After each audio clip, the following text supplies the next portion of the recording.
Hey, Alabaster, and welcome to our first quarantine edition of Council Comments. We are joined today by Miss Stacey Rakestraw, one of our council members, and Stacey's going to let us know everything that's going on within the city, even during this COVID crisis. So, Stacey, can you start off by telling us what's going on at City Hall? Is it still business as usual? Tell us. It is business as usual. It's open, but they prefer you to send in an email or call, and if you need something from City Hall, people will actually walk outside and either bring you paperwork that you need, like permitting, or they can take payments over the phone, anything like that, but they prefer nobody come. Well, you actually can't go in City Hall, but they'll do everything they can to either meet you outside or help you with whatever situation it is. Now, I know that a huge issue in the city right now is supporting all our small businesses. How is the city going about helping with that? Well, they've done a great job by posting all the businesses on the website that are open and all of the services that they're providing. And then one of the big things that Brian Benz, our city administrator, wanted to make sure that I point out is that the small business loans that the government, federal government recently did the CARES Act. And so there's an SBA loan program that's available to small businesses, but there's a lot of details. So what they need to do is go on there, read the details, and then talk to their financial institution or their accountant, whoever it may be, and get the details, because that can cover some of the salary loss or wages loss for their employees. So that's one thing that's very important. And Brian did say to call him if you have any questions, if you're a small business owner and you need some information or just don't understand it all because there's so much. His number at City Hall is 205-664-6832, and that's Brian Benzer. He's the city administrator. Wonderful. That is so helpful because we need these small businesses to be there when all this is over. So we definitely want to help them everything we can. I'm so thankful that the city is helping to assist that as well. Yes. Now, we have the city audit, right? I believe. I'm looking at my notes here, but I think we have the city audit soon. Tell us what went on with that. Yes, we had two things with the finances recently. So we recently accepted the audit of our 2019 budget and spending and all of that. It's an outside company that comes in. So they accepted that, and there were no findings, which is like the best kind of answer you would want if you're getting an audit on your company. And then the other one was that the current budget for 2020 received an award in the state. It's a Distinguished Budget Presentation Award.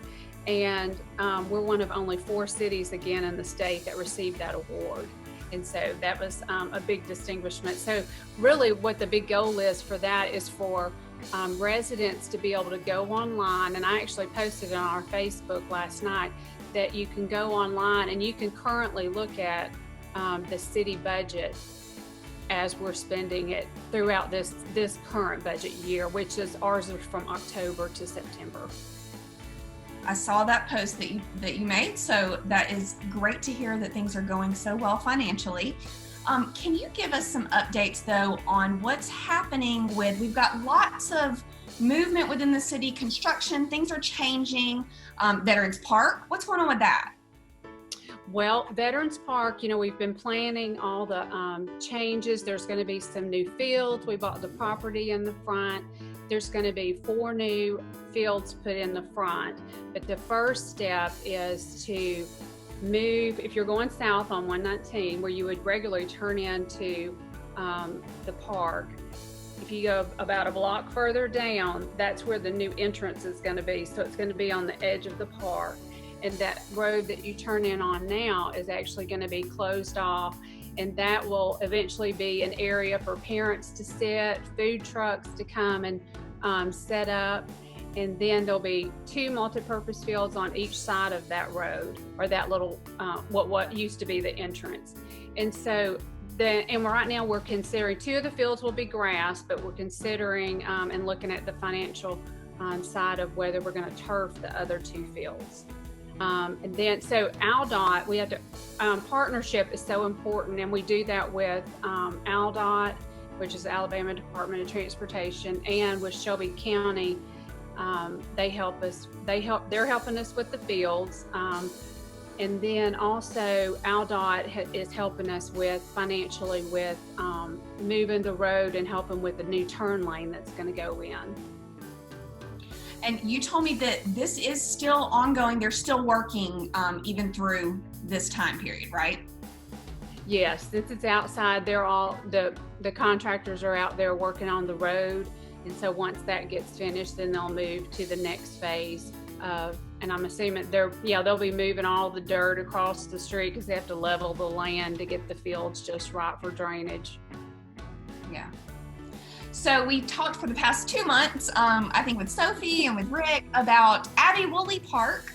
There's some really exciting things going on there. Give us a little bit of an update. Okay. Well, we're so excited we're getting to refresh that park because it's been a long time coming, and we're going to spend about $300,000 on the park, and we got a $50,000 grant from the Greater Community Foundation of Greater Birmingham.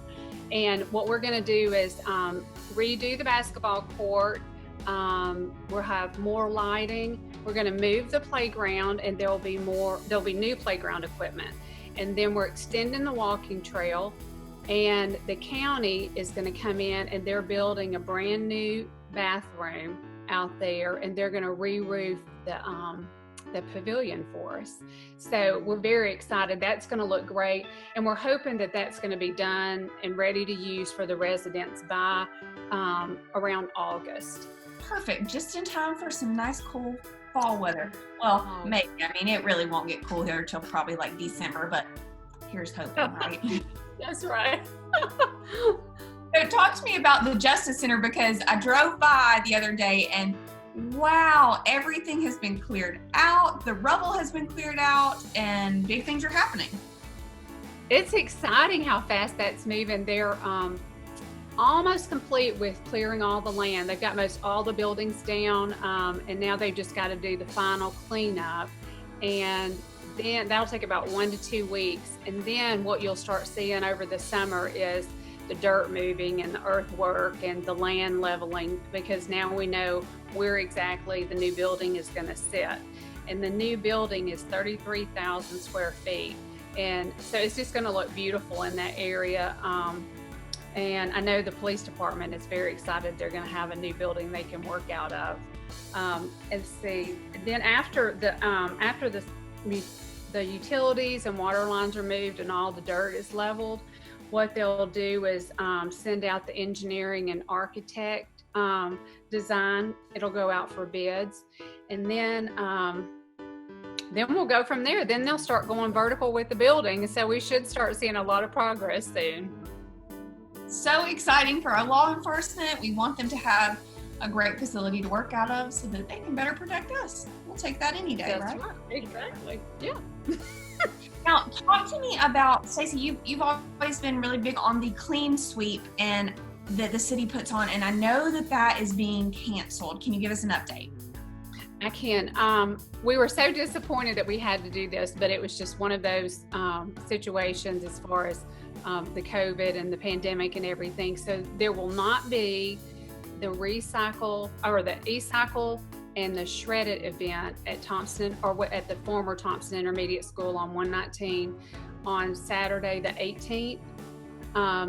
So I hope everybody gets the word out and shares it, because I would feel bad if people show up and because this would have been our 8th year and people were really enjoying that. But we are considering moving it to the fall, and it would coincide with the free Shelby County landfill day. But it's not official, but we are considering that just for the convenience of the residents. And then we would just start the clean sweep 2021 back over in April and just go from there, just to restart. Okay, so to end, can you give me any updates on what's going on with 119 and the widening of that?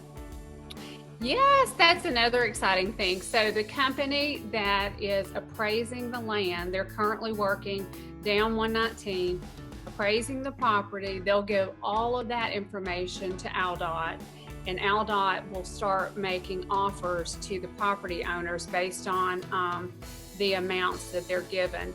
And then once all of that is taken care of, then they'll start doing the kind of engineering and widening, and I don't know how long it'll take, but we're hoping it won't take long for the right-of-way acquisition, that will get over quickly. And I'm saying like 6 months to a year when I say quickly. Right. We know how quickly moves when it comes to working with Aldot, and it's not just us. So we do have to be somewhat patient there. But I work at part-time at Frou Frou Boutique, which is on 119, and we have seen them out appraising the buildings. So work is going on and progressing, even if you're not seeing it. I saw it firsthand, so that's good to hear.